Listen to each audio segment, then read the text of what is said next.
สำหรับข้อนี้เพิ่นถามมาว่าจะแก้แนวใด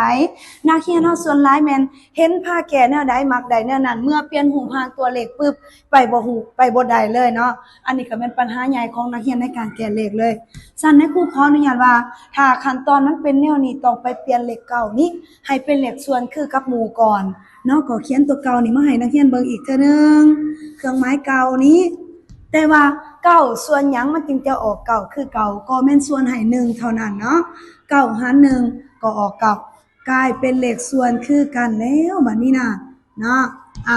ได้เนาะต่อไปก็แม่นคิดลาย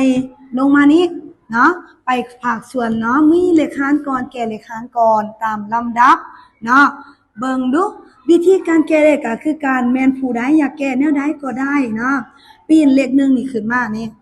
เนาะขึ้นมาเทิงมาคูณกับมันแล้วก็มาจึงมาคูณกับ3ต่อเลยแบบนี้ก็ได้คือกันเป็นส่วนเดียวกันเลยเนาะทางรวมก็จะแม่น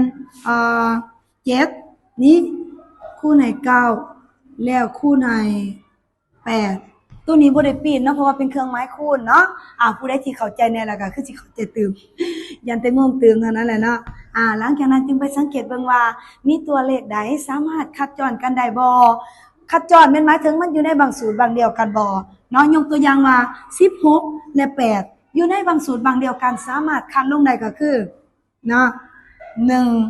8ฮ้อนลงได้1 16ฮ้อนลงอยู่ในบางสูตรบาง8แม่นได้2การฮ้อนแม่นในนั้นนี่เนาะ8คูณ1เท่า